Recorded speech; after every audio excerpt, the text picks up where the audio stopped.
Ano ba ibig sabihin nitong 19%? Ito po yung napagkasunduan 'no, from 20% naging 19% yung tariff. Unang-una, mukha ba naisahan tayo dito? Well, let's put it in perspective. May historical background din yan eh. Bago yung 20%, sabi ni Trump no, doon sa Liberation Day niya, ay gagawin itong 20%. At pagka hindi tayo nagkaroon ng negosasyon by August, mananatiling 20% yan. Pero ang pinagmulan niyan ay hindi 20%. Ang pinagmulan niya parang mga 5 to 6%. No? Mababa. Kasi taunan ay nagne-negotiate tayo o periodically nagne-negotiate tayo ng mga taripa sa mga iba't ibang bansa na kasama nating nangangalakal. So, nung pumasok si President Trump, ay ginawa niyang nung una ay 17%. Pagkatapos, after a few months, naging 20%. At pagkatapos ng ang meeting ni President Marcos kay President Trump ay naging 19%. Anong ibig sabihin yan? Nalamangan ba tayo o nakaganansya ba tayo, nakinabang ba tayo?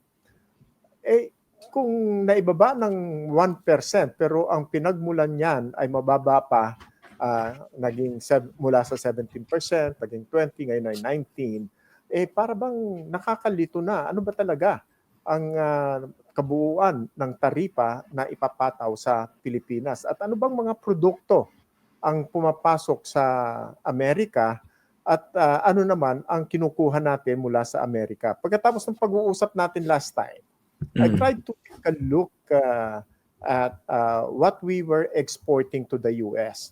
Semiconductor and microchips. Pagkatapos, ano ang ini-import natin? Ganun din. Ganung kategorya din. Pero mukhang ang nangyayari, Christian, is that nag-export tayo ng mga microchips, mga semiconductor, tapos nag-i-import tayo sa kanila, nakakabit na sa mga computer, nakakabit na sa mga appliances, nakakabit na. In other words, mas mahal ang ating ini-import galing sa kanila versus anong ini-export natin. So meron ditong hindi pantay-pantay relasyon natin sa kanila. Yung inaangkat natin at saka yung na-export natin sa kanila in terms of semiconductors. So yung sinasabi niyo kompleto na. Okay, paki-explain po muli. Pagka tinignan natin yung mga kategorya ng ini-import natin at ini-export natin sa Amerika, makikita natin halos parehong kategorya. Semiconductor, microchips, mga computer products. Pero sa atin, parang ang ini-export natin sa kanila ay mga microchips na ginagamit pagbubuo ng mga computer, ng mga appliances, at saka ng mga iba pang mga equipment. In other words, mura nila na makukuha sa Pilipinas, pagkatapos tayo naman mag-i-import ng mas mahal. Kasi nakakabit na sa mga finished products ito, no? Parang nung nakaraang mga ibang periods na nag-export tayo ng ating natural resources, pagkatapos ay i-import natin, finished products na sila. Kaya mas mahal. Kaya yung ganung klaseng trade relations, lugi ang Pilipinas. Kasi ang value added natin ay lalong-lalo na ngayon, tiningnan ko rin yung listahan ng mga exporting companies ng mga microchips, ng mga semiconductors sa ganung kategorya, karamihan sa kanila ay mga multinational corporations din. So, sino ba ang nakikinabang ng mas malaki dito sa semiconductor industry natin? Ang Pilipino, ang value added natin ay sa aking tingin ay yung cheap labor lang. Dahil ina-assemble natin yung mga microchip, yung mga semiconductor based dun sa design na dinadala dito ng mga multinational companies para ibenta nila sa kanilang pinanggalingang mga bansa.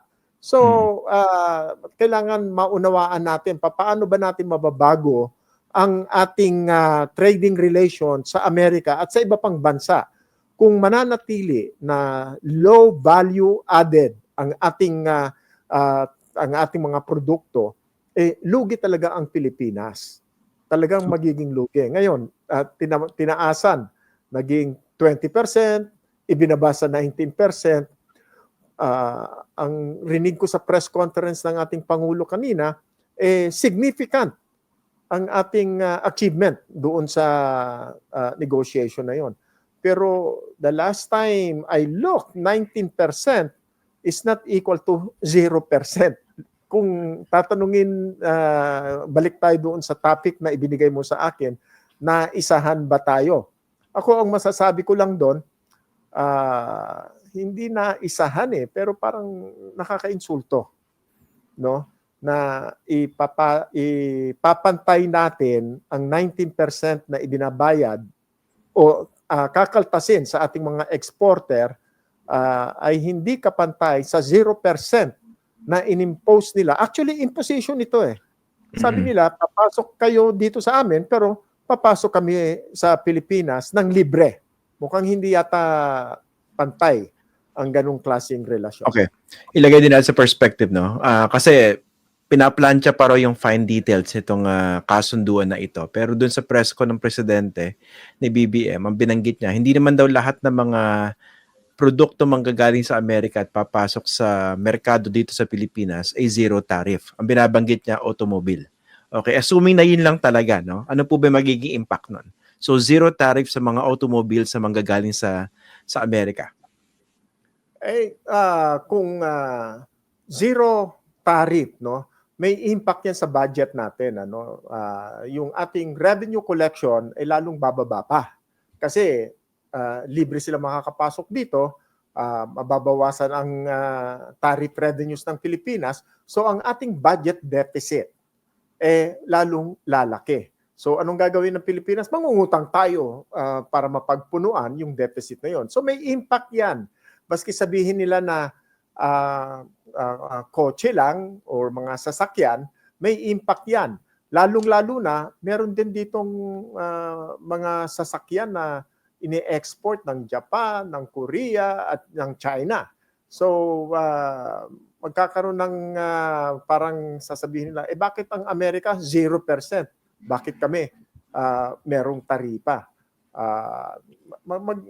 Magiging basis yan ng negosasyon ng mga iba't ibang bansa. So sasabihin nila, kung gano'n ang inyong relasyon sa ibang bansa at ganito ang inyong ipinapataw sa amin, parang hindi yata pareho yon. Hindi maganda na nakikipag-usap tayo sa iba na ang ating pamantayan ay magkakaiba. Parang ganito kasi no? Magkakaroon ng advantage yung mga sasakyan na manggagaling sa Amerika kumpara doon sa ibang mga sasakyan na manggagaling sa ibang bansa. Kunwari Japan, di ba? China, Korea. And in effect, di ba, ang simpleng pagtingin dyan, mas mataas ang presyo, tama po ba, ng mga sasakyan na manggagaling doon sa ibang mga bansa dahil walang taripa dito sa sa mga American-made cars. Ganun po ba yan? Sa ngayon po, mura ang mga Chinese vehicles. No, hindi natin kailangan i-compute natin paano ba mas mura talaga. Mas mura talaga. Oo nga. So pagka tinanggalan nila ng taripa ang mga American cars, mas magiging competitive sila sa China. So parang ang punteriya nila dito ay yung mga Chinese vehicles. Pero ang iniisip ko diyan sir, parang pag nilaliman pa yung usapan, hindi mas parang bababa incentive para gumawa ka ng mas may kalidad na produkto. Kunwari mga sasakyan. Kung maifa-flood mo pala yung foreign market nang walang taripa. Hindi po ba? Kesa kung competitive yung merkado, mas gagalingan mo yung produkto mo. Siyempre, parang yan ang basic principle sa open market. Ang open market ay open competition. Competition sa presyo, competition sa kalidad. Ngayon, kung sasabihin nila na mas mura sila, at mas mataas ang kalidad nila, mukhang matatalo yung iba. Pero talagang ang magpapasya niyan ay ang merkado. Pero sa Pilipinas, sa ating ang impact sa ating pamumuhunan, ang sasabihin natin diyan, wala na tayong insentiba na mag-produce pa ng sarili nating kotse. And by the way, napakatagal na ng